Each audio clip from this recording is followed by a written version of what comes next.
Hi friends, ఈరోజు మన special recipe వచ్చేసి రాగి దోశ. హోటల్ స్టైల్లో క్రిస్పీగా చాలా టేస్టీగా ఉంటాయి. ఎలా చేయాలో ఆ ప్రాసెస్ ఏంటో ఇప్పుడు చూద్దాం. ముందుగా ఒక బౌల్లోకి గ్లాస్ బియ్యాన్ని తీసుకుందాం.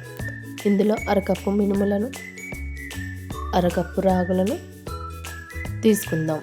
బియ్యం ప్లేస్లో అటుకులను కూడా తీసుకోవచ్చు. ఇక్కడ నేను రేషన్ బియ్యంతో చేస్తున్నాను. వీటన్నిటిని 2-3 సార్లు బాగా కడిగి, ఇలా బాగా కడిగాక నీళ్ళను వేసి 6-7 గంటలు నానబెట్టాలి.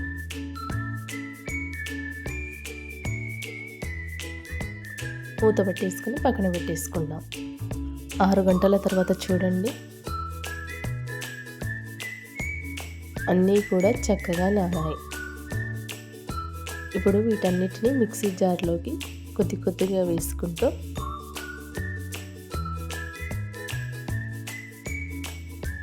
తగినంత వాటర్ వేసి మెత్తగా గ్రైండ్ చేసుకుందాం.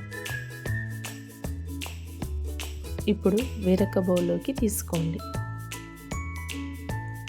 ఇలాగే మిగతావి కూడా తీసుకోవాలి. ఇలా అంతా కూడా గ్రైండ్ చేశాక ఒకసారి కలుపుకోవాలి.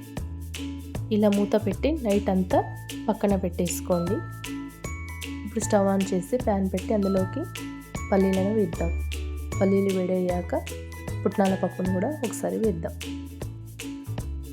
ఇవి కాస్త వేగాక డ్రై రోస్ట్ చేయండి. ఇవి ఒక ప్లేట్లోకి తీసుకుందాం. ఇప్పుడు స్టవ్ ప్యాన్ పెట్టి నూనె వేడయ్యాక అందులో పచ్చిమిర్చి, అల్లం ముక్కలు, ధనియాలు వేసి ఒకసారి కలుపుకోవాలి.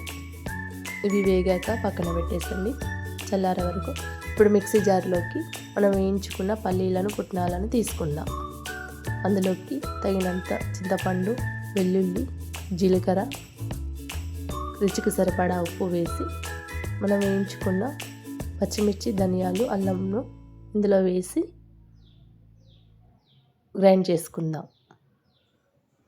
ఇప్పుడు స్టవ్ పై ప్యాన్ పెట్టి అందులోకి ఆయిల్ వేసి, ఆయిల్ వేడయ్యాక ఆవాలు, జీలకర్ర, పప్పు దినుసులు, ఎండుమిర్చి, కరివేపాకు వేసుకొని ఒకసారి కలుపుకోవాలి. అంతే అండి, తాలింపు రెడీ అయిపోయింది. ఇప్పుడు మనం గ్రైండ్ చేసిన పల్లీ చట్నీలోకి ఇప్పుడు వేసేద్దాం. సింపుల్గా చేసుకోవచ్చండి. చట్నీ రెడీ అయిపోయింది. ఇప్పుడు మూత తీసి చూద్దాం.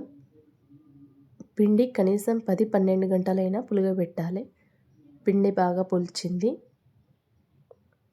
ఇప్పుడు రుచికి సరిపడా ఉప్పు వేసి ఒకసారి కలుపుకోవాలి. స్టవ్ ఆన్ చేసి ప్యాన్ పెట్టి ప్యాన్ బాగా వేడయ్యాక కొన్ని నీళ్ళని చల్లి దోశను వేసుకుందాం. ఇలా ఒక గరిటెడు దాగి దోశను వేసి ఇలా రౌండ్గా తిప్పండి. చాలా ఈజీగా ఈ దోశను వేసుకోవచ్చు. ఈ దోశలు క్రిస్పీగా ఉండడమే కాదు, చాలా టేస్టీగా వస్తాయి. దోశపై ఇప్పుడు కొంచెం ఆయిల్ వేసి కాల్చండి. ఇలా ఒక పక్క కాల్చాక